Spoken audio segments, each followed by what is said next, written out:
పత్రిక, అపోస్తలుడైన పౌలు కొలస్సీలకు రాసిన పత్రిక 1వ అధ్యాయం 21, 22, 23 వాక్యాలను ధ్యానం చేద్దాం. నేను చదువుతున్నాను చూడండి. కొలస్సీలకు రాసిన పత్రిక 1వ అధ్యాయం 21, 22, 23 వాక్యాలలో ఇలా వ్రాయబడి ఉంది. మరియు గత కాలమందు దేవునికి దూరస్తులను మీ దుష్క్రియల వలన మీ మనస్సులో విరోధ భావము గలవారునై ఉండిన మిమ్మును కూడా తన సన్నిధిని పరిశుద్ధులుగాను నిర్దోషులుగాను నిరపరాధులుగాను నిలవబెట్టుటకు ఆయన మాంసయుక్తమైన దేహమందు మరణము వలన ఇప్పుడు మిమ్మును సమాధానపరిచెను.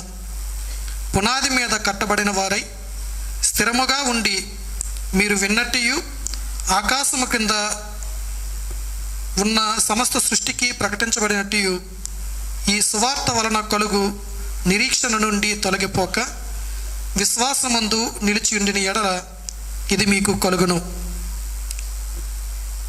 చదువుకున్న ఈ వాక్య భాగంలో ఒక నిజమైన విశ్వాసి యొక్క రక్షణ నిశ్చయతకు సంబంధించినటువంటి మాటలు మనకు కనబడతాయి. రక్షణ మరియు రక్షణ నిశ్చయతకు సంబంధించినటువంటి మాటలు ఈ 3 వాక్యాల్లో అపోస్తలుడైన పౌలు సంఘముతో చెప్పటం అన్నది మనం గమనిస్తూ ఉన్నాం. మరి గత 2 దినాలుగా మనము రక్షణకు సంబంధించినటువంటి మాటలు రక్షణ శాస్త్రంలో నుంచి మనం విన్నాం. అందులో క్రీస్తు పాత్రను గూర్చినటువంటి మాటలే వారు తెలియపరిచారు. రక్షణ అన్నది అది మానవ ఆలోచనతో మానవ మనుగడతో మనుషుడి యొక్క స్పందనతో ముడిపెట్టబడింది కాదు. రక్షణ అన్నది కేవలం దేవుడు మాత్రమే అనుగ్రహించేటటువంటి ఒక విలువైనటువంటి సాధనం. మానవ జీవితానికి కేవలం దేవుని ద్వారా మాత్రమే కలిగేటటువంటి గొప్ప సాధనం అది రక్షణ.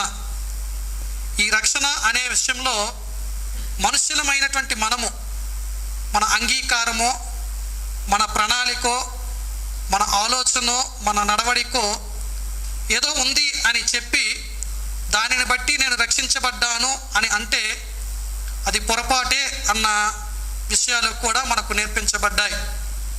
అనగా పరలోక రాజ్యంలోనికి మనం ప్రవేశించటానికి మనం వెళ్ళామనుకోండి, పరలోక ద్వారము దగ్గర యేసుక్రీస్తు వారు నిలబడి నిన్ను పరలోక రాజ్యంలో చేర్చుకోవటానికి నాకు నీవు చూపించేటటువంటిది ఏదైనా ఉందా అని అడిగితే మనం ఏమని చెప్పకూడదు? ప్రభువా, నేను నిన్ను నమ్మాను కాబట్టి నన్ను పరలోక రాజ్యంలోనికి తీసుకో అన్న మాట చెప్పకూడదన్నమాట. నేను నమ్మాను కాబట్టి నాకు రక్షణ వచ్చింది అన్న ఆలోచనే మనకు ఉండకూడదు. ప్రభువా, నీవు నన్ను ఏర్పరచుకున్నావు కాబట్టి నీ ఏర్పాటులో లేక నీ ఎన్నికలో నేనున్నాను కాబట్టి నన్ను పరలోక రాజ్యంలోనికి తీసుకో అన్న మాటే మనం చెప్పగలగాలి.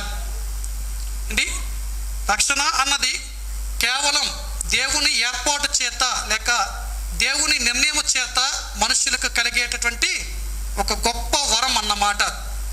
కనుక దేవుని ఏర్పాటులో ఉండేటటువంటి వ్యక్తులు మాత్రమే పరలోక రాజ్యంలో ప్రవేశించగలుగుతారు. దేవుని ఏర్పాటు లేనటువంటి వారు పరలోక రాజ్యంలో ప్రవేశించలేరు అన్న విషయాలు కూడా వారు మనకు బోధ చేస్తారు. నిజానికి ఈ మాటలు మన జీవితంలో చాలా మట్టుకు మింగుడు పడవు. ఎందుకంటే సాధారణంగా సంఘాలలో విశ్వాస యొక్క మనుగడలో విశ్వాసులను ఏమని హెచ్చరిస్తాం, ఏమని బోధ చేస్తాం అంటే నీవు నమ్ము, నీవు విధేయత చూపించు, నీవు నడువు అని మనుషుల యొక్క నడకను గూర్చి మనుషుల యొక్క ఆలోచనలు గూర్చి మనుషుల యొక్క ప్రవర్తన గూర్చినటువంటి మాటలే సంఘాల్లో వినబడతాయి. అయితే అందుకు భిన్నమైనటువంటి ఆలోచనలు ఏమండి ఈ 3 దినాలు మనం విన్నాము కాబట్టి అవి ఏవి కూడా కొన్ని సందర్భాల్లో కొంతమంది వ్యక్తులకు అవి జీర్ణం చేసుకునేవిగా ఉండలేవు.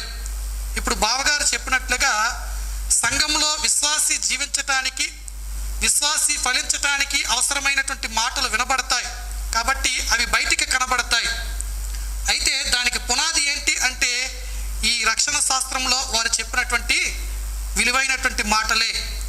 అవి ఉంటే బయటికి ఎలాగ బ్రతకాలో, బయట ఎలాగ ఫలించాలో, బయట 10 మందికి ఎలాగ ఉపయోగపడాలో అలాగ ఉపయోగపడగలుగుతామన్నమాట. కనుక ఈరోజు దైవ మందిరములో దేవుని సన్నిధికి వచ్చినటువంటి మనము మన రక్షణ నిశ్చయతను కూర్చున్నటువంటి ఆలోచన కూడా చేయాల్సినటువంటి అవసరం ఉంది. ఏంటి కొంతమందికి సందేహాలు, దేవుడే ఏర్పరచుకున్నప్పుడు, దేవుడే నిర్ణయం చేసేసినప్పుడు మరి మన ఆ నిర్ణయంలో ఉన్నామా లేమా అన్న సందేహం ఖచ్చితంగా మనందరికీ వచ్చే ఉంటుంది. ఎందుకంటే మన రక్షణ విషయంలో మన ప్రమేయమే లేదని ఖచ్చితంగా వాక్యాధారంగా వారు చూపించారు కాబట్టి మనకు సందేహాలు అన్నవి రావటం సహజమే. మన రక్షణ విషయంలో మన ప్రమేయమే లేదన్నప్పుడు దేవుని నిర్ణయమే అది తుది నిర్ణయం, అది ఫైనల్ అదే అన్నప్పుడు ఆ నిర్ణయంలో మనం ఉన్నామో లేమో అన్న సందేహాలు మనకు రావడం అన్నది సహజంగానే జరుగుతాయి. అంటే ఉదయం అంటే ఆ పాస్టర్ గారు చెప్పినప్పుడు ఆ రోమీయులకు రాసిన పత్రిక 8వ అధ్యాయం 30వ వాక్యాన్ని మనకు ఒక ఉదాహరణగా చూపించారు. అంటే దేవుడు ఎవరిని అక్కడ నిర్ణయించనో వారినే పిలిచెను, ఎవరిని పిలిచెనో వారినే నీతిమంతులుగా తీర్చెను, ఎవరిని నీతిమంతులుగా తీర్చెనో వారినే మహిమపరచెను. క్లియర్గా ఒక విశ్వాసి యొక్క లైఫ్ అంతా కూడా అక్కడే ఆ ఒక్క వాక్యంలోనే వ్రాయబడి ఉంది.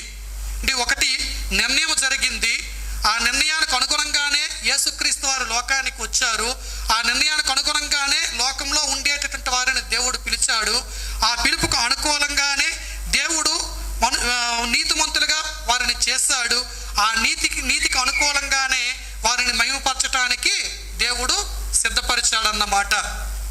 ఒక విశ్వాసి యొక్క లైఫ్ అంతా కూడా ఆ ఒక్క వాక్యంలోనే కనబడుతుంది. కానీ ఆ వాక్యంలోనే అనేకమైనటువంటి సందేహాలు మనకున్నాయి. ఎందుకంటే అక్కడ దేవుని యొక్క పిలుపుకు సంబంధించినటువంటి విషయంకి వచ్చేసరికి, రక్షణ అనేటటువంటి విషయంకి వచ్చేసరికి నిర్ణయం అనేది ఖచ్చితం అని బోధించబడుతుంది. మరి దేవుడు నిర్ణయం తీసుకున్నప్పుడు కొన్నిసార్లు కొంతమందిని మర్చిపోయాడా, వారు వద్దనుకున్నాడా అన్నటువంటి సందేహాలు మనకు వస్తే దేవుణ్ణి లేక దేవుని ఆలోచనను మనం తప్పుగా యోచన చేస్తాం.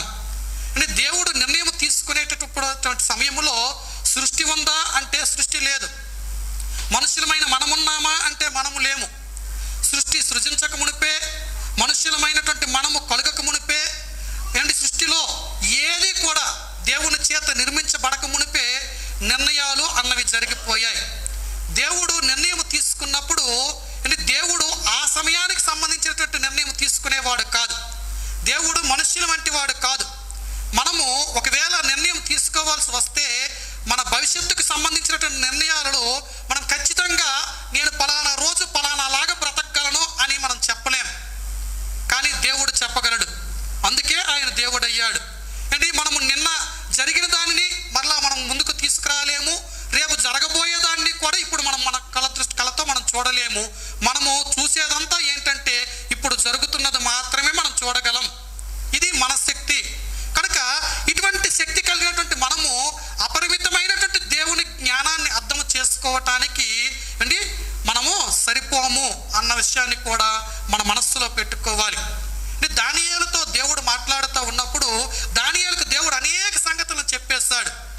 అప్పుడు జరిగేటటువంటి సంగతులను గూర్చి దేవుడు చెప్పాడు, క్రీస్తును గూర్చినటువంటి సంగతులు దేవుడు చెప్పాడు, భవిష్యత్తులో రాబోయేటటువంటి రాకడను గూర్చినటువంటి సంగతులు కూడా దేవుడు దానియేలుకు బోధపరిచాడు. ఇవన్నీ బోధపరుస్తూ ఉన్నప్పుడు ఇవేవి దానియేలుకు అర్థం కాలేదు. చివరి అధ్యాయం 8 నుంచి 10 వచనాల మధ్యకు వచ్చేసరికి ఇవేవి ఆయనకు అర్థం కాకపోతే దానియేలు దేవుణ్ణి అడుగుతున్నాడంట, ప్రభువా ఏంటి సంగతులు, ఇవేవి నాకు అర్థం కావటం లేదు అంటే అంతములో బయలుపరచవలసినటువంటి విషయాలు ఇప్పుడు నేను బోధ చేస్తున్నాను, ఒకవేళ అవి నీవు అర్థం చేసుకోవాలి అంటే అవి నీ జ్ఞానానికి చాలవు అని దేవుడు చెప్పి దానియేలు నువ్వు మౌనంగా ఉండు అని చెప్పాడనమాట. ఒకవేళ దేవుణ్ణి అర్థం చేసుకోవాల్సి వస్తే దేవుణ్ణి అర్థం చేసుకోవటానికి మన జ్ఞానము చాలదు కనుక మన జ్ఞానముతో దేవుణ్ణి అర్థం చేసుకునే శక్తి లేదని ముందుగా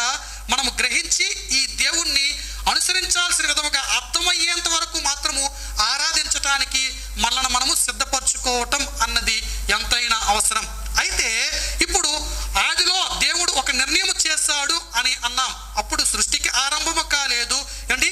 ఈ లైఫ్ ఏది కూడా స్టార్ట్ అవ్వలేదు. స్టార్ట్ అవ్వక ముందే దేవుడు ఒక నిర్ణయం చేస్తాడు. ఎవరిని గూర్చినటువంటి నిర్ణయం అంటే మనుష్యులమైనటువంటి మనలను గూర్చినటువంటి నిర్ణయం. అది ఏ నిర్ణయం అంటే మన యొక్క ఏర్పాటును గూర్చినటువంటి నిర్ణయం ఏంటి, మన యొక్క రక్షణను గూర్చినటువంటి నిర్ణయం. సృష్టి సృజించకబడక మునిపే దేవుడు తీసుకున్నాడంట. ఎలా తీసుకోగలిగాడు ఆయన అంటే దేవుడు మనలాంటి వాడు కాదు, ఆయన సార్వభౌముడు అన్న విషయం మనం అర్థం చేసుకోవాలి. అంటే సార్వభౌముడు అంటే దానికి అర్థం ఏంటంటే ఆయన నిన్నను నేడును రేపును ఏకకాలంలో చూడగలిగిన దేవుడు. అంటే ఆది ఉన్నప్పుడే అంతము కూడా ఆయన దగ్గర ఉందన్నమాట. ప్రారంభం ఉన్నప్పుడే ముగింపు కూడా ఆయన దగ్గర ఉందన్నమాట. అంటే ప్రారంభాన్ని, ముగింపును, భవిష్యత్తును అంటే ఇప్పుడు జరుగుతున్నటువంటి విషయాలను ఏకకాలంలో చూడగలిగిన శక్తి ఎవరి దగ్గర ఉంది అంటే దేవుని దగ్గర ఉంది. అటువంటి దేవుడు నిర్ణయాలు తప్పుగా తీసుకుంటాడా? మనుషులమైనటువంటి మనము కొంతమంది రక్షించబడాలి, కొంతమంది రక్షించబడకూడదు అన్న నిర్ణయాలు ఆయన దగ్గర ఉంటాయా అంటే ఉండవు. ఎందుకంటే అంతటా అందరూ మారు మనస్సు పొందాలి అన్నది దేవుని యోచన. అయితే దేవుడు ముందుగా నిర్ణయించినటువంటి ఆ నిర్ణయము చివరగా ఉండేటటువంటి ఆ రోజుకు కూడా సరిపోయేటటువంటి నిర్ణయమే ఆయన చేస్తాడు. ఆదిలో తీసుకున్నటువంటి నిర్ణయము అంతానికి సరిపోయేటటువంటి నిర్ణయముగా ఉండేటట్లుగా ఒకసారి తీసుకొని తూచ్ అనేటటువంటి పరిస్థితులు ఏమీ లేవు. ఏ నిర్ణయం అయితే ఆయన తీసుకున్నాడో అది శాసనం అన్నమాట, అది జరుగుతూనే ఉంటుంది. దేవుడు తీసుకున్నటువంటి నిర్ణయం అది జరుగుతూనే ఉంటుందన్నమాట. అంటే జరిగేదేదో ఆయన ముందుగానే నిర్ణయం చేయగలడని ఖచ్చితంగా మనము గ్రహించాలి. అయితే ఒక వ్యక్తిని రక్షించేటటువంటి విషయంలో పరిపూర్ణమైనటువంటి సార్వభౌముడుగా ఆయనే ఉన్నాడు. అయితే ఒక వ్యక్తి పాడైపోయేటటువంటి విషయంలో మనుషునికి ఇచ్చినటువంటి స్వేచ్ఛే మూల కారణం. పాపం విషయంలో మనిషి చెడిపోవటానికి, మనిషి పాపంగా మారిపోవటానికి, మనిషి పతనమైపోవటానికి గల కారణం ఎవరంటే మనిషే కారణం. దేవుడు మనుషులను సృజించాడు, కానీ మనిషికి ఇచ్చినటువంటి స్వేచ్ఛను ఆయన హరించి మనిషిని సృజించలేదు. స్వేచ్ఛాపరుడిగా దేవుడు మనిషిని సృజించాడు. ఆదామును సృజించినప్పుడు ఉన్నతమైనటువంటి ఆలోచనతోనే ఆదామును సృజించాడా లేదా దేవుడు? ఆదామును సృజించిన దేవుడు ఆదామునేమో సాదా సీదా మనిషిగా ఆయన సృజించలేదు. ఎలాగ సృజించాడు అంటే ఆదికాండం 1వ అధ్యాయం 26వ వాక్యంలో చూస్తే దేవుడు మన పోలిక చొప్పున మన స్వరూపమునిచ్చి ఒక మనుష్యుని తయారు చేద్దాం అని అనుకోవటం అక్కడ కనబడతా ఉంది. మనుషునికి దేవుడు ఏ పోలిక ఇచ్చాడు? దేవుని పోలిక ఇచ్చాడు. మనుషునికి దేవుడు ఏ స్వరూపం ఇచ్చాడు? దేవుని స్వరూపమే ఇచ్చాడు. అంటే మనుషుని పట్ల దేవుడు తీసుకునేటటువంటి నిర్ణయాలు అవి చిన్న చిన్న నిర్ణయాలు కావు. కీర్తనల గ్రంథం దగ్గరికి వెళ్తే కీర్తనల గ్రంథం 8వ కీర్తనలో 4వ వాక్యము నుంచి ఈ మనుషునికి ఎటువంటి ఆధిక్యత ఇచ్చాడో కూడా అక్కడ వ్రాయబడి ఉంటుంది. కీర్తనల గ్రంథం 8వ కీర్తన 4వ వాక్యము నుంచి చదివితే అక్కడ కొన్ని మనుషులకి దేవుడిచ్చినటువంటి ఆధిక్యతలను కూర్చున్నటువంటి వివరణ మనకు కనబడుతుందన్నమాట. అది కూడా నేను చదువుతున్నాను చూడండి. నీ చేతి పని అయిన నీ ఆకాశములను నీవు కలుగు చేసిన చంద్ర నక్షత్రములను నేను చూడగా నీవు మనుష్యుని జ్ఞాపకము చేసుకున్నటకు వాడు ఏపాటివాడు? దేవుని జ్ఞానంతో సృజించబడినటువంటి సృష్టి ఎంతో ఉన్నతంగా ఉంది. ఈ సృష్టిని అర్థం చేసుకోవటమే మనిషికి సాధ్యపడటం లేదు. ఇంకా సృష్టి అంతటిని అర్థం చేసుకునేటటువంటి శక్తే మనకు లేదు. అటువంటి సృష్టిని సృజించినటువంటి దేవుణ్ణి మనం అర్థం చేసుకోగలమా అంటే మన జ్ఞానం చేత మనం అర్థం చేసుకోలేము. అందుకే రక్షణ విషయంలో పరిపూర్ణమైనటువంటి ఆధిపత్యం ఎవరిది అంటే దేవునిది. దేవుణ్ణి మనం అర్థం చేసుకోవాలి అంటే మన జ్ఞానం చేత మనం అర్థం చేసుకోలేం. దేవుణ్ణి అర్థం చేసుకోవటానికి మన శక్తి చాలదు. కనుక దేవుణ్ణి అర్థం చేసుకునేటటువంటి స్థితికి మనం చేరాలి అంటే దేవుడే ఆ స్థితికి మనల్ని చేర్చేటటువంటి వాడిగా ఉండాలి. అందుకే రక్షణ విషయంలో దేవుని యొక్క నిశ్చయత ఏదైతే ఉందో అదే మన జీవితంలో జరుగుతుందన్నమాట. మనంతటా మనం రక్షించబడటం అసాధ్యం. మనుషులమైనటువంటి మనము యేసుక్రీస్తు వారు లేకపోతే ఎలా ఉన్నాం అంటే మీద ఉండేటటువంటి వాక్యంలో మనం ఇప్పుడు చదువుకున్నాం కదా.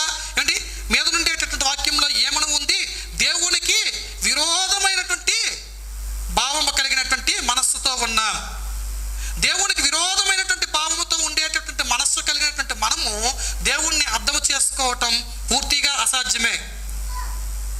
అంటే దేవుణ్ణి అర్థము చేసుకునేటటువంటి మనస్సు మనకు లేదు. దేవుణ్ణి అర్థము చేసుకోలేనటువంటి మనస్సు మనము కోల్పోయామన్నమాట.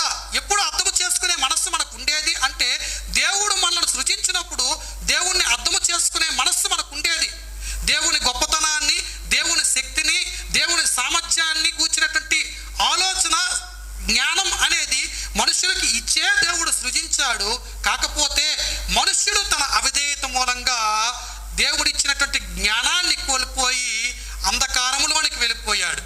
అంటే యేసుక్రీస్తును నమ్ముకొనక మునుపు మనము ఎవరము అంటే అంధకారములో బ్రతికేటటువంటి బ్రతుకులు కలిగిన వారం అని ఎఫ్సీలకు రాసిన పత్రిక చెబుతుంది. అంటే ఎఫ్సీలకు రాసిన పత్రికలో ఒక మాట నేను మరొక మాట మీకు చూపెడతాను చూడండి. ఎఫ్సీలకు రాసిన పత్రిక 4వ అధ్యాయం 18వ వాక్యంలో ఇలా వ్రాయబడి ఉంది. వారైతే అంధకారమైన మనస్సు గలవారై తమ హృదయ కాఠిన్యము వలన తమలో ఉన్న అజ్ఞానము చేత దేవుని వలన కలుగు జీవములో నుండి వేరుపరచబడిన వారై తమ మనస్సునకు కలిగిన వ్యర్థతను అనుసరించి నడుచుకొనుచున్నారు. ఎవరు అంటే దేవుని ప్రజలు కాని వారు, క్రీస్తు యేసునందు లేని వారు ఎలా ఉన్నారు అంటే తమ అజ్ఞానము చేత అంధకారంలో బ్రతికేటటువంటి వారుగా ఉంటూ దేవుని యొక్క జీవానికి చాలా దూరం అయిపోయారు. మరి దానిని కనుగొనడం అసాధ్యమన్నమాట. అంటే అంధకారంలో బ్రతకటం ఎంతో కష్టం. అంటే మనకు బోధించేటటువంటి సేవకులు వచ్చారు. అంటే ఆయన అందుడై ఉన్న మనకు దేవుని గూర్చినటువంటి జ్ఞానాన్ని నేర్పేటటువంటి గొప్ప ధన్యతను ఆయన పొందుకున్నాడు. అయితే ఆయన జీవితంలో ఒకరి సాయం లేకపోతే ఆయన బ్రతకటం కష్టం అన్నట్లుగా ఆయన జీవితం ఉంది. అంటే ఒక టిఫిన్ చేయాలి అంటే ఎవరైనా వడ్డించాలి. పలానా దగ్గర పలానా ఇడ్లీ ఉందన్నా, ఏమండి దోశ ఉందన్నా, గారె ఉందన్నా, చట్నీ ఉందన్నా చెబితే అది తడిమి చూసి తెలుసుకునేటటువంటి స్థితి ఆయనది. ఎందుకంటే ఆయన అందుడు కాబట్టి. అంటే ఉదయము టిఫిన్ చేసేసి బయటికి వెళ్ళి ట్యాప్ దగ్గరికి వెళ్ళి కడుక్కోవడానికి ఆయన ప్రయత్నం చేస్తూ ఉన్నాడు. ఇవాళ మేము బయటికి వెళ్ళాను. బయటికి వెళ్ళి వస్తూ ఉండగా అంటే ఆ ట్యాప్ దగ్గరికి వెళ్ళకుండా ట్యాప్ కొద్దిగా ముందే ఇలాగ వెతుకుతున్నాడు ఆయన. అంధకారంలో ఉండేటటువంటి బ్రతుకులు అలా ఉంటాయి. అప్పుడు నేను వెళ్ళి అన్న ట్యాప్ ఎక్కడ లేదన్న కొద్దిగా ముందుందన్నని దగ్గరుండి తీసుకుని వెళ్ళి కడిగించాడు. ఇప్పుడు మనుష్యులమైనటువంటి మనము రక్షణ లేకపోతే, క్రీస్తు లేకపోతే ఎటువంటి వారం అంటే అంధకారంలో బ్రతికేటటువంటి బ్రతుకులు కలిగిన వారం అన్నమాట. అంటే ఈ అంధకారంలో నుంచి మనంతటా మనం వెతికి సాధించి అంటే దేవుని యొక్క మహిమలోనికి వెళ్ళిపోయేటటువంటి ప్రయత్నం చేసినా ఆ అంధకారం అనేది ఆ దేవుని మహిమకు మనం చాలా దూరంగా ఉంచేస్తుంది అన్న విషయాన్ని మనం గమనించాలి. అందుకే దేవుడు ఒక ఆలోచన చేశాడు. ఆదిలో ఉండేటటువంటి దేవుడు ఒక నిశ్చయత కలిగి ఉన్నాడు. ఏంటి ఆ నిశ్చయత అంటే మనుషులైనటువంటి వీరు నన్ను తడువులాడి తెలుసుకునేటటువంటి ప్రయత్నము చేసినా వారు తెలుసుకోలేరు. కాబట్టి వీరు అంధకార జీవితంలో వెలుగును నింపేటటువంటి ప్రయత్నము చెయ్యాలి అన్నటువంటి నిశ్చయత, నిర్ణయం అనేది ఆదిలోనే దేవుడు తీసుకున్నాడు. ఇప్పుడు అంతము ఆదిలోనే అంతముందన్న విషయాన్ని చెప్పాను కదా. ఈ ఆదిలో దేవుడు తీసుకున్నటువంటి నిర్ణయంలో కొంతమంది వ్యక్తులు లేరు అని ఖచ్చితంగా చెప్పారు. ఆ వ్యక్తులలో నేనున్నానేమో అన్న సందేహం మనకు ఉంటుంది కదా. కొంతమంది వ్యక్తులు లేరు, వారు నాశనానికి వెళ్ళిపోతున్నారు అన్నటువంటి విషయాన్ని సేవకులు ఖచ్చితంగా చెప్పారు. దాన్ని అలాగే మనం అర్థం చేసుకుంటే మనకు తప్పుడు ఆలోచనలు కూడా వస్తాయి. కానీ అంధకారంలో బ్రతికేటటువంటి మనము దేవుని శక్తి పైన ఆధారపడి జీవించేటటువంటి సామర్థ్యము యేసుక్రీస్తు ద్వారా పొందుకుంటాం. ఆ యేసుక్రీస్తు వారు అందరినీ కూడా తన సువార్త ద్వారా పిలుచుకుంటున్నాడు. అయితే ఎవరైతే యేసుక్రీస్తు వారి యొక్క సువార్త విని ఆయన పైన ఇలాగ ఆయన వెలుగులో నడిచేటటువంటి ప్రయత్నము చేయరో వారు ఖచ్చితంగా నాశనానికి వెళ్ళిపోతారు. ఇస్కరియోతు యోధాను గూర్చి యేసుక్రీస్తు వారు ఒక మాట పలకటం మనం గమనించాలి. ఏమని పలుకుతాడు? ఇస్కరియోతు యోధా వంటి మనుషుడు ఒకడు పుట్టకుండా ఉంటే మేలు అని అన్నాడు. ఎందుకన్నాడు అంటే యోధా అంతమేంటో, యోధా చివరి దశ ఏంటో దేవునికి తెలుసు. ఆదిలోనే అంతాన్ని చూడగలిగిన శక్తి, జ్ఞానం అనేది దేవునికి ఉంది. అలాగని మనం ఇలాగ జీవిస్తాము కాబట్టి ఇటువంటి నిర్ణయం తీసుకోవాలి అన్నటువంటి ఆలోచన దేవునికి అలాగుంటే ఆయన దేవుడు కాదు, సార్వభౌముడు కూడా కాదు. కానీ ఆయనకు తెలుసు ఆయన నిర్ణయం తీసుకున్నప్పుడే నరకానికి ఎవడు వెళ్తాడో తెలుసు. ఆయన నిర్ణయం తీసుకున్నప్పుడే నాశనం నుంచి తప్పించబడటానికి ఎవడైతే సిద్ధపడతాడో తెలుసు. అంటే ఆయన ఎదుట మానవ జాతి బ్రతుకులన్నీ కూడా ఆయన నిర్ణయము తీసుకునక మునిపే నిర్ణయం తీసుకున్నప్పుడే ఉన్నాయి. మన బ్రతుకులను బట్టి ఆయన నిర్ణయం తీసుకోలేడు, కానీ మనకిచ్చినటువంటి స్వేచ్ఛ ఏంటి అది పాపం విషయంలో అది వినియోగించబడినప్పుడు దేవుడు ఆ స్వేచ్ఛను హరించి మనల్ని బలవంతంగా లాగేటటువంటి ప్రయత్నం చేయడు. ఆయన చెప్పాల్సినటువంటి మాట చెప్పినప్పుడు ఆయన వెలుగును గుర్తించి యేసే దేవుని చేత భూమి మీదకు పంపబడినటువంటి వెలుగు, ఆ వెలుగులో నేను నడుస్తాను అన్నటువంటి నిర్ణయం ఎవడైతే తీసుకుంటాడో వాడిని కూడా ఎవరు నడిపిస్తారని చెప్పారు? మనం నల్లే, పరిశుద్ధాత్ముడే నడిపిస్తాడు. నిర్ణయం ఎవరిది అంటే దేవునిదే అండి. పిలుపు ఎవరిది అంటే దేవునిదే. కార్యం జరిగించేది ఎవరు అంటే దేవుడే. మహిమలో తీసుకెళ్లేది ఎవరు అంటే దేవుడే. అన్నీ దేవుడే చేస్తాడు. కాకపోతే సిద్ధపాటు అనేది ఏమిటి ఇప్పుడు మనం మాట్లాడుతాం కదా అంటే ఆ నిర్ణయాన్ని గుర్తించేటటువంటి జ్ఞానం మనకు కలిగి ఆ జ్ఞానంలో మనం నిలవగలిగితే మనల్ని దేవుడే బలవంతంగా నడిపిస్తాడు. ఆ జ్ఞానంలో నిలిచేటటువంటి సామర్థ్యం ఎవరికైతే ఉంటుందో వారందరూ కూడా దేవుని యొక్క నిర్ణయంలో ఉన్నవారన్నమాట. మీకు ఇప్పుడు అర్థమైందా? దేవుని యొక్క జ్ఞానములో నడిచేటటువంటి బ్రతుకు నీ దగ్గర ఉంది అంటే దేవుడు నిన్ను రక్షణకు నిర్ణయము తీసుకున్నట్లు లెక్కనమాట. అంటే ఈ లోకంలో బ్రతికేటటువంటి బ్రతుకు చీకటి బ్రతుకు అన్నాం కదా. ఇప్పుడు మనం చదువుకున్నటువంటి వాక్య భాగంలో దేవునికి విరోధంగా బ్రతికేటటువంటి బ్రతుకు ఏదైతే ఉందో అంటే అది నేను చదువుతున్నాను చూడండి. మరొక 21వ వాక్యంలో గతకాలం ముందు దేవునికి దూరస్తులను మీ దుష్క్రియల వలన మీ మనస్సులో విరోధ భావము కలిగిన వారై అని అన్నారు కదా. అంటే మన జీవితం ఎటువంటిది అంటే మన దుష్క్రియల వలన దేవునికి విరోధ భావము కలిగినటువంటి జీవితం. ఇది మనిషిగా ప్రతి ఒక్కడికి ఉండేటటువంటి జీవితం. ఇటువంటి జీవితము కలిగినటువంటి మనము దేవుని సన్నిధికి వెళ్ళాలి అన్నది అది మన ప్రణాళిక కాదు.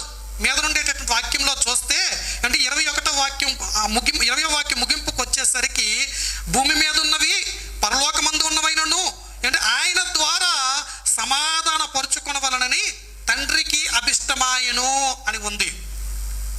మన బ్రతుకులు చూస్తే చీకటి బ్రతుకులే, మన బ్రతుకులు చూస్తే దేవుడికి విరోధమైన బ్రతుకులే, మన బ్రతుకులు చూస్తే మన మనస్సు చూస్తే దేవుడికి చాలా దూరంగా ఉండేటటువంటి మనస్సే బ్రతుకే. అయినా ఇటువంటి బ్రతుకులు సైతం దేవుని సన్నిధిలో ఏమంటే అక్కడ దేవుని సన్నిధిలో నిలవబెట్టుకోవటానికి దేవునికి అభిష్టమైందంట. మీకు అర్థమవుతుందా? మనందరినీ చీకటి బ్రతుకులు బ్రతికిన మనందరినీ కూడా ఆయన సన్నిధిలో నిలవబెట్టుకోవటానికి ఆయన ఎంతో ఇష్టంతో ఉన్నాడు. అది నీవు కావచ్చు, నేను కావచ్చు, మనలో ఎవరైనా కావచ్చు. అంటే ఆ ఇష్టముతో ఉండేటటువంటి ఆ దేవుడు ఆ సన్నిధిలో నిలవటం కోసం మనం నిలవటం కోసం మనల్ని ఏమి చేయమని చెప్పలేదు. ఆయన ఎవరిని పంపించాడు? తన కుమారుణ్ణే మన మధ్యకు పంపించాడు. మీకు అర్థమవుతుందా? రక్షణ కార్యం విషయంలో బాహ్యరూపకంగా సంఘాల్లో వివరించబడేటటువంటి విషయాలు నేను చెబుతున్నాను. అంటే దేవుడు ఆయన అభిష్టంగా మనల్ని ప్రేమించేటటువంటి వాడిగా ఉన్నాడు కాబట్టి తన మహిమలోనికి మనం చేరాలని తన ఎదుట మనము నిలవాలి అన్న ఉద్దేశం కలిగినటువంటి దేవుడు మనము తన ఎదుట ఎలాగో ఇప్పుడు మనం చదువుకున్నటువంటి వాక్య భాగంలో ఉన్నాయి కదా మూడు విషయాలు నేను చదువుతున్నాను చూడండి. మనము ఎలా ఆయన సన్నిధిని పరిశుద్ధులుగాను నిర్దోషులుగాను నిరపరాధులుగాను నిలవబెట్టుటకు. ఇది మానవ జీవితానికి మానవ స్వభావానికి విరుద్ధమైన మాట అన్నమాట. మనం ఎటువంటి వారం అంటే పాపులం. పరిశుద్ధత మనలో ఉందా? లేదు. నీతి మనలో ఉందా? లేదు. నిజాయితీగా బ్రతికే బ్రతుకు మనలో ఉందా? లేదు. ఏంటి మన బ్రతుకులన్నీ చూస్తే ఏంటి నీతితో లేవు, న్యాయముగా బ్రతికేటటువంటి బ్రతుకులు లేవు, పరిశుద్ధతకు చాలా దూరంగా ఉండేటటువంటి బ్రతుకులు. ఏంటి ఇటువంటి పరిశుద్ధత లేనటువంటి ఈ బ్రతుకులో ఏంటి నీతి లేనటువంటి ఈ బ్రతుకులో దోషముతో నింపబడినటువంటి ఈ బ్రతుకులో దేవుడు ఏమి నింపాలనుకుంటున్నాడు? తన పరిశుద్ధత ఏంటి నిర్దోషమైనటువంటి జీవితం, నిరపరాధులుగా బ్రతికేటటువంటి బ్రతుకు ఇవ్వాలనుకుంటున్నాడు. ఎలా వస్తుంది? ఉదయం చెప్పారు కదా పాస్టర్ గారు, కేవలం ఇది యేసుక్రీస్తు కృపతో మాత్రమే వస్తుంది. మనం పాపులం. దేవుని ఎదుట మనం నిలబడితే మనం పాపులమే. కానీ మన దగ్గర ఉండేటటువంటి ఆ పాపమంతటిని తీసివేయడానికి సామర్థ్యం ఎవరికి ఉందంటే కేవలం దేవునికి మాత్రమే ఉంది. కనుక లోకములోనికి పంపించి అంటే తన అభిష్టాన్ని తన కుమారుడి ద్వారా నెరవేర్చడానికి ఆయన ఏంటి ఒక సంకల్పం పూనాడు, ఒక నిర్ణయం చేస్తాడన్నమాట. ఆ నిర్ణయమే యేసుక్రీస్తు వారు లోకానికి రావటమే, యేసుక్రీస్తు వారు నీ జీవితంలోనికి రావటమే అది రక్షణ అని బైబుల్ చెబుతుంది. అంటే యేసుక్రీస్తు ద్వారా లోకంలో ఉండేటటువంటి వాటి అందరినీ కూడా రక్షించడానికి ఆయన నిర్ణయం చేశాడు. అయితే ఈ నిర్ణయంలో అంటే కొంతమంది ఉన్నారు, కొంతమంది పక్కకు వెళ్ళిపోయారు అని గత 2 వారాలుగా చెప్పాం కదా. పక్కకు వెళ్ళిపోయిన వారి సంగతి ఏంటి అంటే దేవుడు ఇచ్చినటువంటి స్వేచ్ఛను వారు పాపము నిమిత్తమై వినియోగించేటటువంటి వారు అన్నమాట. వారెవరో దేవుడికి తెలుసు, మనకు తెలియకపోవచ్చు. ఆదిలోనే అంతము తెలిసినటువంటి దేవుడు కాబట్టి ఎవడు దేవుడి స్వేచ్ఛను దుర్యోగపరుస్తాడో, ఎవడు అవకాశం ఇస్తే దేవుడి వైపు తిరుగుతాడో అన్ని విషయాలు ఏకకాలంలో చూడగలడు. కనుక ఏమంటే నిర్ణయం జరిగినటువంటి ఆ వ్యక్తులు ఉన్నారు కదా, ఎవరైతే ఉన్నారో వారిని రక్షించటానికి, రక్షణ కార్యం ఏదైతే జరగాల్సి ఉందో ఆ రక్షణ కార్యం చేయటానికి ఇప్పుడు దేవుడు భవిష్యత్తును ఇప్పుడు జరుగుతున్న దాన్ని, భవిష్యత్తును కాదు దాన్ని ఏమంటారు, వర్తమానాన్ని దేవుడు మన ఎదురు సిద్ధపరిచాడు అన్నమాట. ఈ ప్రణాళిక ప్రకారమే ఈ వర్తమానం అంతా జరుగుతుంది. ఏదైతే ఇప్పుడు జరుగుతుందో అది ఎప్పుడో ప్రణాళిక జరిగిపోయింది. కానీ ఇప్పుడు దేవుడు చేసినట్టు ఆ ప్రణాళిక యొక్క నెరవేర్పు అనేది ఉండాలి కదా. ఆ నెరవేర్పు కోసం ఎవరైతే పరలోక రాజ్యం కోసం సిద్ధపరచబడ్డారో వారి జీవితంలో రక్షణ కావాలి కదా. ఆ రక్షణ కార్యం జరిగించడం కోసం క్రీస్తు యేసు లోకములోనికి వారి ఎదుటికి వచ్చాడు, వారిని తీసుకుని పోవటం కోసం. ఆ రక్షణ కార్యంలో మనం అందరము కూడా భాగస్థులమే. మనమందరము కూడా ఆ నిర్ణయానికి మనమందరం కూడా హక్కుదారులమే. అయితే ఆ దేవుడు చేసేటువంటి నిర్ణయంలో మనం ఉన్నామో లేమో మనకు అర్థం కావాలి అంటే కొన్ని విలువలు మన జీవితంలో ఏమంటే దేవుడు కలిగి ఉండాలి అని చెప్పేటటువంటి విలువలు మనం కలిగి ఉన్నామో లేమో చూసుకోవాలి. అంటే ఆ విలువలే మనం పరలోక రాజ్యానికి నిర్ణయించబడ్డాం అని మన మనస్సాక్షికి బోధ చేస్తాయి అన్నమాట. మనకు తెలిసిపోతుంది మనం నిర్ణయించబడ్డామో లేమో అన్నది. మన మనస్సాక్షి మనకు బోధ చేసేటటువంటి బోధే మనం పరలోక రాజ్యము కొరకు నిర్ణయించబడ్డామో నాశనము కొరకు నిర్ణయించబడ్డామో మనకు చెప్పేస్తాయి. అర్థమవుతుందా? మనం బయటకు నటించవచ్చు, మనందరి ఎదుట నేను గొప్ప విశ్వాసాన్ని మీ అందరి ఎదుట నటించవచ్చు, బయటకు రూపాన్ని చూపించేసి. కానీ నా మనసుకు తెలుసా లేదా నేను ఎటువంటి వాడినో, మీరు ఎటువంటి వారో మీ మనసుకు తెలుసా లేదా? దేవుని నిర్ణయం ఏంటి, దేవుని ఆలోచన ఏంటి, ఎటువంటి వారు పరలోక రాజ్యంలో అంటే దేవుని యొక్క రక్షణ కార్యంలో అంటే వారు భాగస్థులు అవుతారు అంటే ఇక్కడ ఉండేటటువంటి మాటల్లోనే కొన్ని మాటలు నేను చూపెడతాను. చూడండి, 22వ వాక్యం నుంచి నేను చదువుతున్నాను. తన సన్నిధిని పరిశుద్ధులుగాను నిర్దోషులుగాను నిరపరాధులుగాను నిలవబెట్టుటకు ఆయన మాంసయుక్తమైన దేహమందు మరణము వలన ఇప్పుడు మిమ్మును సమాధానపరిచెను. ఒకటి సమాధాన పరచబట్టం అనేది జరగాలి. అంటే ఈ సమాధాన పరచబట్టం అనేది ఎవరి ద్వారా జరుగుతుంది? యేసుక్రీస్తు ద్వారా మాత్రమే జరుగుతుంది. అంటే యేసుక్రీస్తు వారి యొక్క ఆధీనములోనికి మనం రాగలగాలి, అప్పుడు మనం సమాధానం పొందుకున్నట్లు లెక్క. ఇప్పుడు యేసుక్రీస్తు వారి యొక్క ఆధీనంలో నీవు ఉన్నావా?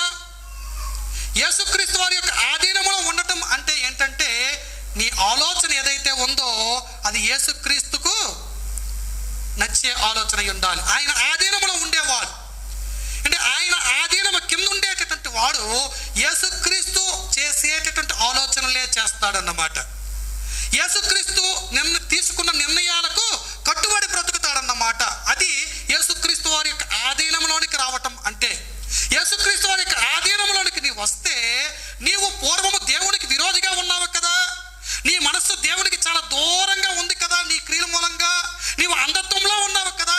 ఇప్పుడు యేసుక్రీస్తు వారి యొక్క ఆధీనంలోకి వస్తే ఏ అంధత్వమైనటువంటి స్వభావానికి వచ్చేస్తావు, చూపు వస్తుంది, నీకు అర్థమవుతుంది. పరలోక రాజ్యానికి ప్రయాణం చేయటం ఎలాగో, పరలోక రాజ్యానికి వెళ్లకుండా ఆపేవేంటో, పరలోక రాజ్యాన్ని మనకు దూరపరిచేటటువంటి సాధనాలేంటో అది స్పష్టంగా యేసుక్రీస్తు వారి యొక్క ఆధీనము కిందకి అనగా యేసుక్రీస్తు వారి ద్వారా సమాధాన పరిచేటటువంటి రక్షణలోనికి వచ్చినప్పుడు మనకు స్పష్టంగా అర్థమైపోతుందన్నమాట. బావగారు చెప్పినట్లుగా ఏ వేరైతే మనము ఏంటి మన కింద మనం కలిగి ఉన్నామో ఆ వేరు వలన వచ్చేటటువంటి ఏంటి క్రీస్తును లోకానికి చూపించేవై ఉంటాయన్నమాట. మీకు అర్థమవుతుందా? యేసుక్రీస్తు వారి యొక్క ఆధీనంలోనికి వచ్చేటటువంటి మనము మొదటగా దేవునితో సమాధానపరచబడి దేవుని ఎదుట ఎలాంటి వారముగా నిలబడటానికి హక్కుదారులం అవుతాం అండి. దేవుని ఎదుట పరిశుద్ధులుగాను, నిర్దోషులుగాను, నిరపరాధులుగాను నిలవటానికి ఇంక మనకేం లేదు, ఇంకా నిలవటానికి అర్హులమైపోయినట్లు లెక్క. ఎప్పుడు అంటే యేసుక్రీస్తు వారి యొక్క ఆధీనంలోనికి మనం వచ్చేసినప్పుడు సమాధానం వచ్చేస్తుంది. అంతే. యేసుక్రీస్తు వారి యొక్క ఆధీనం కిందకి నీకు వచ్చేసరికి నీ జీవితంలో నీవు పూర్వం చేసినది అంతా కూడా అది ఏమైపోయింది అంటే కొట్టివేయబడింది అని అర్థం అన్నమాట. సమాధానపరచబడటం అంటే క్షమించేశాడు దేవుడు నిన్ను. యేసుక్రీస్తు వారి యొక్క ఆధీనంలో నీవు వచ్చావు కాబట్టి ఆయన ద్వారా నిన్ను దేవుడు సమాధానపరుచుకొని నీ పూర్వపు జీవితాన్ని అంతటిని, నీ అంధకారాన్ని అంతటిని, నీ లోకపు ఆలోచనలన్నింటినీ కూడా ఆయన యందు ఆయనలో కొట్టేశాడు. ఇప్పుడు ఆయన ఆధీనంలోకి వచ్చినటువంటి నీవు ఏం చెయ్యాలి అంటే ఆయనను చూస్తూ ఆయన ఆలోచన చొప్పున బ్రతికేటటువంటి నిశ్చయత కలిగి ఉండాలి. అలాంటి నిశ్చయత నీకుంటే నీవు దేవుని ఏర్పాటులో ఉన్న వ్యక్తివే. మీ అందరికి అర్థమవుతుందా? నిశ్చయత లేకుండా దేవుణ్ణి వెంబడించేవారు ఉన్నారా లేరా? అంటే యేసుక్రీస్తును 10 మంది కన్యకలు వెంబడించారంటే 10 మంది కన్యకలు పెండ్లి కుమారుని కోసం ఎదురు చూశారు. 10 మంది కన్యకలలో పెండ్లి కుమారునితో పాటు విందులోనికి ఎంతమంది వెళ్ళారు? 5 వెళ్ళారు. అదేంటి 10 మంది కలిసే కదా ఉన్నారు. 10 మందిలో 5 మాత్రమే క్రీస్తు వెలుగులో వారు నిలబడగలిగారు. 5 క్రీస్తు వెలుగు లేకుండానే గుడ్డిగా వెంబడించారు. ఈ రోజున గుడ్డిగా వెంబడించేటటువంటి క్రైస్తవులుగా మనం ఉండకూడదు. గుడ్డిగా వెంబడించేటటువంటి క్రైస్తవులకు పరలోక రాజ్యం లేదు. గుడ్డిగా వెంబడించేటటువంటి క్రైస్తవులు వారు ఎలా ఉంటారు? సార్ చెప్పారు కదా నిన్న, వారు ఆచారబద్ధమైనటువంటి క్రైస్తవులు అన్నమాట. ఈ గుడ్డిగా వెంబడించేటటువంటి వారు తమ అలవాట్లకు అనుగుణంగా వాక్యాన్ని మలిచేసుకుంటూ ఉంటారు. నేను చెప్పినట్లుగా పరిసయ్యుల పులిసిన పిండి, సద్దుకాయల పులిసిన పిండి. ఏదైనా వాక్యము మన జీవితంలో పలానా పని నువ్వు చేయొద్దు అని చెబితే ఆ వాక్యం జోలికే పోరాదు. అసలు అధ్యాయాన్ని తీయనమాట. ఇంకా అది తీసివేయటం అంటే ఏదైనా వాక్యము మన జీవితంలో మన అలవాట్లను ఖండించేదిగా ఉండంటే మనం చేసేటటువంటి అలవాట్లకు అది కలుపుకోవటం, మన అలవాట్లకు అనుగుణంగా వాక్యాన్ని మలుచుకోవటం. ఉదాహరణకు ముహూర్తాలు చూడకూడదు అని మనం అంటాం. ఎందుకంటే దేవుడు చేసినటువంటి ప్రతిరోజు కూడా మంచి రోజే. దేవుడు చేసిన దాంట్లో చెడ్డదేముంది? కనుక ఏ సమయమైనా ఏ రోజైనా అది మంచి రోజే అని అంటాం. లోకంలో ముహూర్తాలు చూడకుండా ఏమి జరగవు. ఒకవేళ లోకంలో ముహూర్తాలు చూసేటటువంటి వారి మధ్య మనం బ్రతుకుతున్నాం కాబట్టి ఒక దుర్ముహూర్తంలో ఏదైనా మనం శుభకార్యం చేస్తున్నామని అంటే లోకమంతా ఏం చేస్తుంది? మనల్ని నిందిస్తుంది. అంటే మా ఇంట్లో ఒక పెళ్లి జరిగింది. మా పెద్దబావ గారు మా పెద్దక్క పెళ్లి జరిగింది కదా. డిసెంబర్ 4వ తారీఖున చేశారు. ఆ డిసెంబర్ 4వ తారీఖున మంచి అమావాస్య పడ్డదంట. ఊర్లో ఉన్న వీధిలో ఉన్న అందరూ తిట్లే. అదేంటి అమావాస్యతోనే పెళ్లి చేస్తున్నారేంటి? శుభం జరుగుతుందా? జరగదా? పిల్ల జీవితం పాడు చేసేస్తావా? ఇటువంటి మాటలు ఎన్నో అన్నారు. అంటే వారికి తెలియక అది ఆ రోజున జరిగితే, ఆ రోజున చేస్తే ఏదో అశుభం అన్నటువంటి ఆలోచన వారి మనసులో ఉంది కాబట్టి వారు ముహూర్తము వారు నమ్ముతారు. మనకి ఆ ఆలోచన లేదు కాబట్టి ఆ నమ్మకం మనకు లేదు. అది దుర్ముహూర్తమైనా అది మంచి రోజే అని మనకు తెలుసు కాబట్టి ఆ రోజులోనే అందరికీ సెలవు ఉందని మా తల్లిదండ్రులు వాళ్ళ తల్లిదండ్రులు నిర్ణయించారన్నమాట. అంటే క్రైస్తవులకు ముహూర్తం లేదు. అయినా క్రైస్తవుల వాక్యాన్ని ముహూర్తంలోనికి పెట్టేటటువంటి పద్ధతులు ఉన్నాయి. అవేంటో తెలిసిన ఒక మాట చెప్తాను చూడండి. యేసుక్రీస్తు వారు దేవుడు యెరూషలేములో మందిరాన్ని కట్టించాడు. మందిరాన్ని కట్టించినప్పుడు గుమ్మం ఎక్కడ ఉండాలని చెప్పాడు? తూర్పు వైపు ఉండాలి. ఎందుకంటే ఆ గుమ్మంలో నుంచి ప్రవేశించేటటువంటి వాడు, ఆ వెనకాతలు ఉండేటటువంటి వాడు దేవుడు కాదు, నేను దేవుణ్ణి అని గుర్తించి ఆ సూర్యుడిని వెనకపెట్టి దేవుడు మందిరంలోకి రావాలి అన్నది దేవుని ఆలోచన. కానీ మనం అలాగానం. దేవుడు ప్రతిదాన్ని తూర్పు వైపు ఆగమం పెట్టమన్నాడు, ఇక్కడ ఈ డేరా పెట్టమన్నాడు, ఇక్కడ ఈ పెన్ను పెట్టమన్నాడు. ఏది ఎక్కడ ఉంటే దానికి బలం వస్తుందో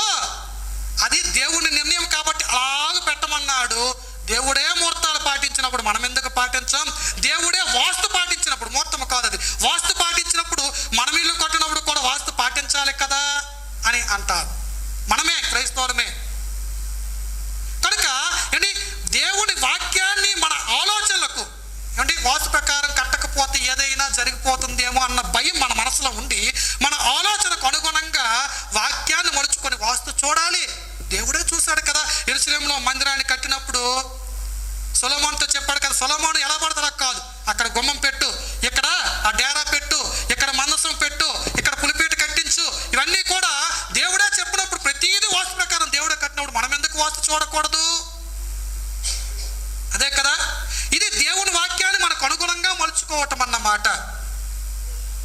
అంటే దేవుని వాక్యాన్ని మనకు అనుగుణంగా మలుచుకొని అంధత్వములో బ్రతికేటటువంటి వారముగా మనం ఉండకూడదు.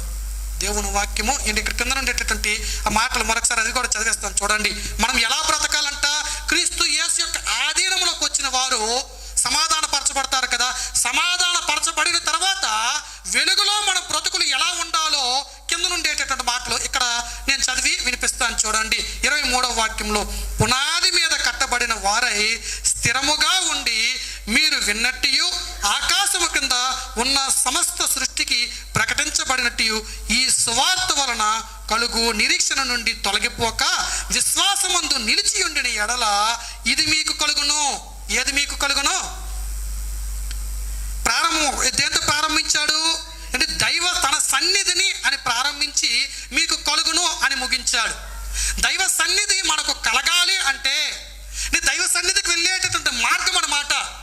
దైవ సన్నిధి ఎక్కడో ఉంది, మన జీవిత అంతంలో ఆ దైవ సన్నిధి ఉందన్నమాట. మన చివరి దినములో ఆ దైవ సన్నిధికి ఇప్పుడు మనం ప్రయాణం చేస్తున్నాం. అంటే ఆ దైవ సన్నిధి దగ్గరికి కరెక్ట్గా అలాగ వెళ్ళిపోవాలనుకోండి, పరలోక రాజ్యం దగ్గరికి అలాగ వెళ్ళిపోవాలనుకోండి. మీకు అర్థమవుతుంది కదా? మీకు అర్థం అవ్వాలని చెప్తున్నాను అనమాట.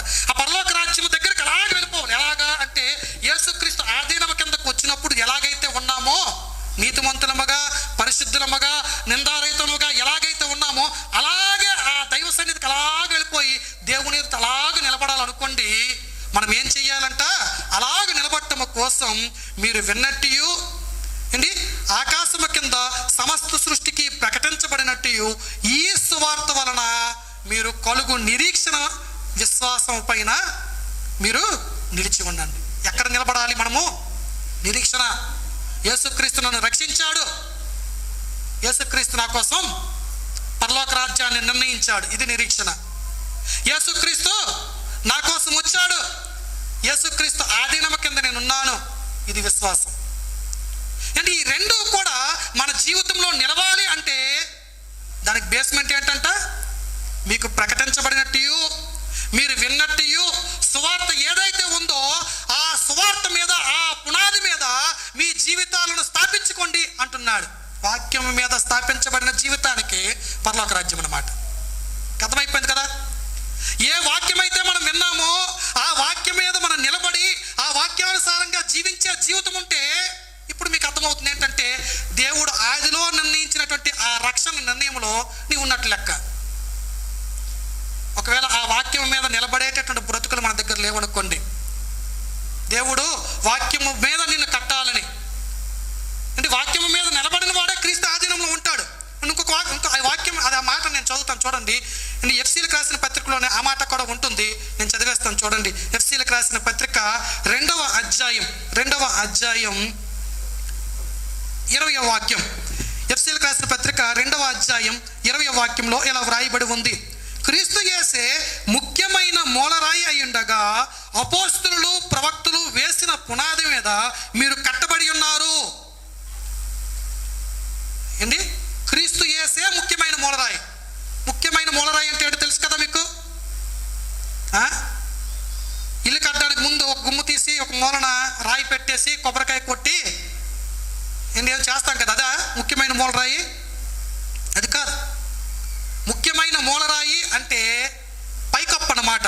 అంటే ఆ దినాలలో ఆ వాడుక భాషలో ఇల్లు ఎలా కట్టేవారు అంటే రాళ్ళతో కట్టేవారు. అంటే రాళ్ళు ఎలా ఉండేది, స్లాబ్ ఎలా ఉండేది, ఇలా ప్లెయిన్గా ఉండేది కాదు, ఇలా ఉండేది. ఇప్పుడు రాజులు కట్టేటువంటి గోడలు చూసినా ఇలా ఉంటాయి యు ఆకారంలో.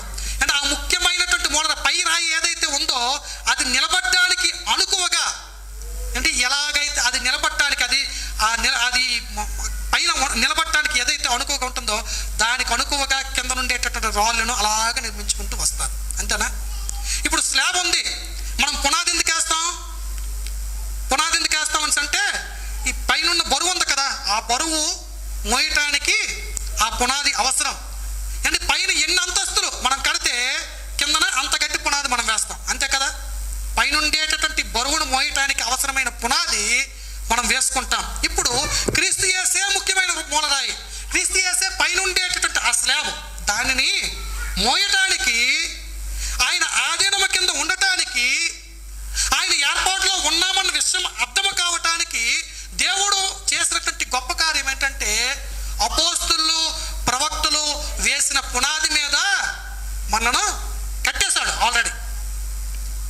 కట్టుచున్నారు అని ఉందా? ఏమని ఉంది అక్కడ? అపోస్తులు ప్రవక్తలు వేసిన పునాది మీద మీరు కట్టబడి ఉన్నారు. ఆ స్లాబ్ను ఈ పునాదిని కలపటానికి మధ్యలో కొన్ని కట్టబడ్డాయి కదా, వాటితో మనల్ని పోల్చాడు అనమాట.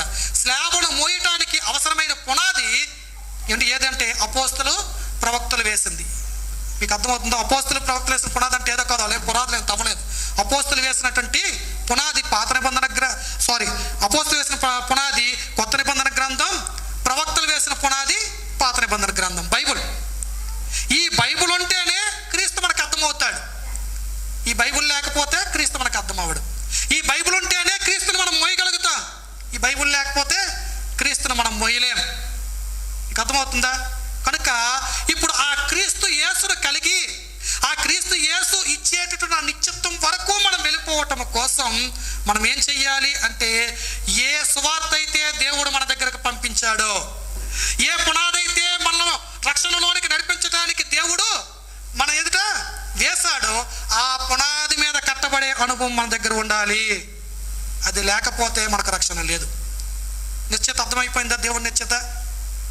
దేవుని నిశ్చిత ఏంటంటే, వాక్యం మీద నువ్వు బ్రతుకుతున్నావు అంటే నీవు ఎక్కడికి వెళ్తున్నావు? అర్థమవుతుందా? అర్థమవట్లేదు మీకు చెప్పింది ఏది అంటే? మరొకసారి చదువుతాను చూడండి. దేంతో ప్రారంభించాడు? తన సన్నిధిని మనం నిలబడాలి. అది దేవుని అభిష్టం కదా. తన సన్నిధిని నిలబడటం కోసం మనం ఒక ప్రయాణం చేస్తున్నాం. ఈ ప్రయాణంలో దేవుడు ఏ సువార్త అయితే అందించాడో మనకు, ఆ సువార్తను మనం పట్టుకోగలిగితే, ఆ సువార్త ఎక్కడికైతే మనం జర్నీ చేస్తున్నామో ఆ జర్నీ చేసేటటువంటి ఆ గమ్యం మీద మనకు గురి నుంచుతుంది. దానిని నిరీక్షణ అంటారు. ఆ గురి దగ్గరికి మనం ప్రయాణం చేయటానికి యేసుక్రీస్తు అనేటటువంటి ఆ బరువు, ఆ మూలరాయి ఏంటి మనకు ఆధారమై ఉన్నప్పుడు, ఆయన మీద ఉండేటటువంటి విశ్వాసము ద్వారా అలాగ వెళ్ళిపోతే చివరి రోజున పరలోక రాజ్యపు తలుపులు మన ఎదుట బయలుపరచబడతాయి. అదే సువార్త సత్యం, అదే రక్షణ కార్యం. కనుక దేవుని నిర్ణయంలో ఉండటానికి అందరము కూడా అర్హులమే. అయితే ఆ నిర్ణయంలో ఉన్నామో లేమో అన్నది మనకు అర్థము కావాలి అంటే, ఈరోజు క్రీస్తు యేసు వేసినటువంటి పునాది మీద మన జీవితాలు ఉన్నాయా లేవా పరీక్ష చేసుకోవాల్సిందే. వింటాం వాక్యాన్ని. 4 రకాల వారు ఉన్నారు చెప్పారు కదా సేవకులు. వాక్యాన్ని విని అంటే వాక్యము మందిరానికి వస్తాం, కానీ చెవులు మాత్రం వాక్యానికి లోబడవు. ఏంటి? సాతానుడు వచ్చి వాక్యం పడినంతా ఎత్తుకెళ్ళిపోతాడు వాడు హృదయంలో నుంచి. ఇంకొకడు ఉన్నాడు, వెంటనే సంతోషిస్తాడంట వాక్యం వినగానే. అబ్బా, దేవుడు ఎంత బాగా మాట్లాడాడు ఈరోజు, సంతోషంతో అండి అంగీకరించేస్తాడు. అంగీకరిస్తాడా లేదా? అంగీకరిస్తాడు. కానీ ఏలోకపరమైనటువంటి ఇబ్బందులు ఏవో కలిగేసరికి ఏమవుతుంది? సంతోషం కాస్త దుఃఖంగా మారిపోతుంది. ఈ వాక్యం కాస్త సంతోషాన్ని ఇచ్చే వాక్యం అంతా కూడా దుఃఖంగా మారిపోయి ఆ వాక్యాన్ని పక్కన పెట్టేసేటటువంటి వాడుగా ఉంటాడు. కానీ క్రీస్తు యేసు చేత నడిపించడానికి ఇష్టపడిన వాడు, మంచి నేలను పడినటువంటి, మంచి నేలను పోలినటువంటి విశ్వాసి, కష్టం వచ్చినా, నష్టం వచ్చినా, ఇరుకు వచ్చినా, ఇబ్బంది వచ్చినా ఆ క్రీస్తు యేసు పునాది పైనే, ఆ వాక్యం పైనే జీవితాన్ని కట్టుకొని తన జీవితాన్ని కొనసాగించేటటువంటి ప్రయత్నం చేస్తాడు. ఈరోజు పెనియేలు సంఘ సభ్యులమైనటువంటి మనము ఆ వాక్యం మీద మన జీవితాన్ని కట్టుకోగలిగితే మనం వెళ్ళేది ఈ చత్వానికే. ఆ వాక్యం మీద నీ జీవితాన్ని కట్టుకోవాలని దేవుడు నీతో మాట్లాడుతూ వస్తున్నాడు. ఆయన ఆ సువార్తను నీ దగ్గరకు పంపిస్తూ వస్తున్నాడు. ఆ సమాధాన సువార్తను ఒకవేళ అంగీకరించలేనటువంటి పరిస్థితి నీ దగ్గర ఉంటే, ఇకనైనా అంగీకరిస్తే నీకు పరలోక రాజ్యం వస్తుంది. ఈ రోజున నీవు మారాలని, నీ జీవితం కట్టబడాలని, నీవు పరలోక రాజ్యానికి వెళ్ళాలని ఆయన సమాధాన సువార్త నీ దగ్గరకు పంపిస్తూ ఉండగా, ఆ సమాధాన సువార్తకు లోబడేటటువంటి అనుభవం మన దగ్గర లేకపోతే మనకు నాశనమే వస్తుందన్న విషయాన్ని ఖచ్చితంగా మనం గమనించాలి. అరే, మనం బాగుపడాలని దేవుడు అభిష్టముగా మనల్ని పిలుచుకోవటానికి ఆయన ఎవరిని పంపించేశాడు? తను ఎంతో ప్రేమించిన కుమారుడు. ఈ కుమారుడు సామాన్యుడు కాదు. యేసుక్రీస్తు సామాన్యుడు కాదు. ఆయన యేసుక్రీస్తు అంటే మనుషులమైనటువంటి మనకు చులకన. యేసుక్రీస్తుని అంగీకరించడం అంటే ఏదో లోకంలో వచ్చేటటువంటి శ్రమనంతటినీ కూడా మన నెత్తి మీద వేసేసుకొని ఏదో మనమేదో భారం మోసేస్తున్నాం అన్నటువంటి ఆలోచన మన దగ్గర ఉంటాయి. సువార్తను అంగీకరించం, సువార్తను ప్రకటించం, సువార్తకు లోబడం. దేవుడు తన సువార్త ద్వారా నిన్ను మార్చడానికి తన సొంత కుమారుని నీ దగ్గరికి ఇవ్వటానికి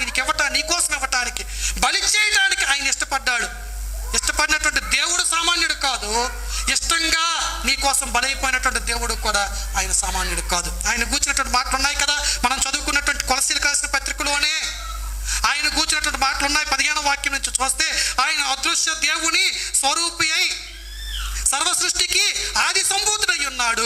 ఏలయనగా ఆకాశముందున్నవియు భూమి అందున్నవియు దృశ్యమైనవియు అదృశ్యమైనవి కానీ అవి సింహాసనములైనను ప్రభుత్వములైన ప్రధానులైన అధికారులైన సర్వమును ఆయన యందు సృజించబడును. సర్వమును ఆయన ద్వారా ఆయనను బట్టి సృజించబడును. ఆయన అన్నింటికంటే ముందున్నవాడు, ఆయనే సమస్తానికి ఆధారభూతుడు. ఏముంది మన దగ్గర ఆయనతో పోల్చుకోవటానికి? చూసేవి చూడనివి అన్నీ ఆయన యందు ఆయన ద్వారా మాత్రమే సృజించబడ్డాయి. అది ఆయన శక్తి. అంత శక్తి కలిగినటువంటి దేవుడు శత్రువు కోసం ప్రాణం ఇవ్వటానికి రావటం అది సామాన్యమైనటువంటి విషయం కాదు. నిన్ను దేవుడు తనతో పాటు సమాధానపరుచుకోవటం ఇష్టపడ్డాడు అన్నటువంటి ఒక చిన్న ఉద్దేశంతో, నిన్ను రక్షించుకోవటం దేవునికి ఇష్టం అనేటువంటి చిన్న ఆలోచనతో, చాలా చిన్న ఆలోచనతో యేసుక్రీస్తు ఏం చేశాడు? పెద్ద హోదాను పక్కన పెట్టేశాడు.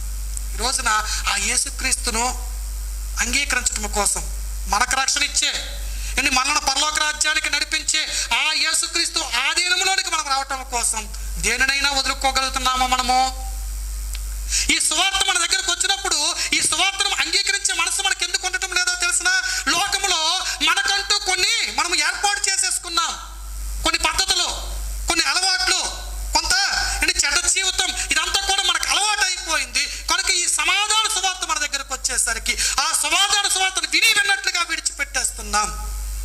అరే, దేవుడు నీ కోసం వచ్చి తనకున్న సమస్తాన్ని నిర్లక్ష్య పెట్టేసి, తనకున్నవన్నీ వాటినన్నింటినీ విడిచిపెట్టేసి, ఆయనే ఏమీ లేని వాడిగా రిక్తుడిగా నీ వరకు వచ్చి, నీ దగ్గరకు వచ్చి తన నీడలో నీవు బ్రతకట కోసం కావలసినటువంటి మార్గం అంతటిని ఏర్పాటు చేసేసి తన నీడలో బ్రతుకు అని దేవుడు చెబుతా ఉండగా ఆ మాటలు తిరస్కరించడం మూలంగా మనం ఏం కోల్పోతున్నామో తెలిసిన?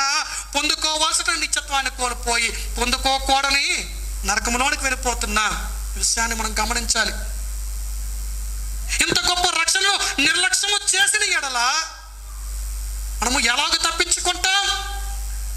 ఇదే నీకు అనుకూలమైన సమయం, ఇదే నీకు రక్షణ దినము, ఇది ఈ రోజే, ఈ క్షణమే, ఇప్పుడే నీ జీవితం మారాలని యోచన చేసి దేవుడు నీ దగ్గరకు వచ్చి తన సమాధాన సువార్త ద్వారా నిన్ను మార్చేటటువంటి ప్రయత్నం చేసినప్పుడు, ఇంకా మారని బ్రతుకు నీ దగ్గర ఉంటే నీ జీవితం నాశనమే అన్న విషయాన్ని గమనించి ఇప్పుడే నీ జీవితాన్ని మార్చుకొని ఆ సమాధాన సువార్తలోనికి వచ్చి క్రీస్తు యొక్క ఆధీనంలో బ్రతికేటటువంటి విశ్వాసగా మారి ఆ విశ్వాసము ద్వారా నిరీక్షణ కలిగి, ఆ విశ్వాసము ద్వారా నడిపించబడి ఆ వాక్యము చూపించేటటువంటి పరలోక రాజ్యంలో ప్రవేశించడానికి ఈరోజు ఒకవేళ మనలో సిద్ధపాటు లేకపోతే ఇక నుండైనా సిద్ధపడదాం. ఒకవేళ సిద్ధపాటు ఉంది అంటే ఆ రక్షణ నిశ్చయత ఎలా ఉండాలంట? కడ వరకు ఉండాలి, పడిపోయేదిగా ఉండకూడదు. రక్షణను కొనసాగించే దేవుడు మన దేవుడు. నువ్వు పడిపోతే ఆయన పడిపోయేలా వదిలేసే దేవుడు కాదు. నువ్వు పడకుండా నిలబడగలిగేటటువంటి శక్తి, సామర్థ్యము నీకు ఇవ్వగలిగిన దేవుడు ఆయన. మనంతటా మనం నడిస్తే పడిపోతాం, కానీ ఆయన పిల్లలను, ఆయన గొర్రెలను ఎవడు అపహరించకుండా సంరక్షించే బాధ్యత కూడా ఆయనదే. మనది ఏమి లేదు, అన్నీ ఆయన చేసుకుంటాడు. మనం చేయాల్సింది ఏంటంటే ఆ వాక్యం అనే వెలుగులోకి వచ్చి ఆయన ఆధీనములో నడవటం, చేయటం, అంతే మనం చేయాలి. అన్నీ ఆయన చూసుకుంటాడు. పడకుండా పాపాన్ని జయించటం ఎలాగో, అపవాదిని ఎదిరించటం ఎలాగో, లోకంలో జీవించటం ఎలాగో అన్నీ ఆయనే నేర్పిస్తాడు. ఆయన నేర్పించే విషయాలన్నీ మనకు అర్థం కావటం కోసం మనం చేయాల్సినటువంటి పని అపోస్తలులు, ప్రవక్తలు వేసిన సమాధాన సువార్త మీద నిలబట్టమే. ఈరోజు నిలబట్టడానికి నువ్వు సిద్ధపడితే నీవు ఆయన నిర్ణయంలో ఉండేటటువంటి వ్యక్తివే. నీదే పరలోక రాజ్యం. ప్రార్థన చేసుకుందాం.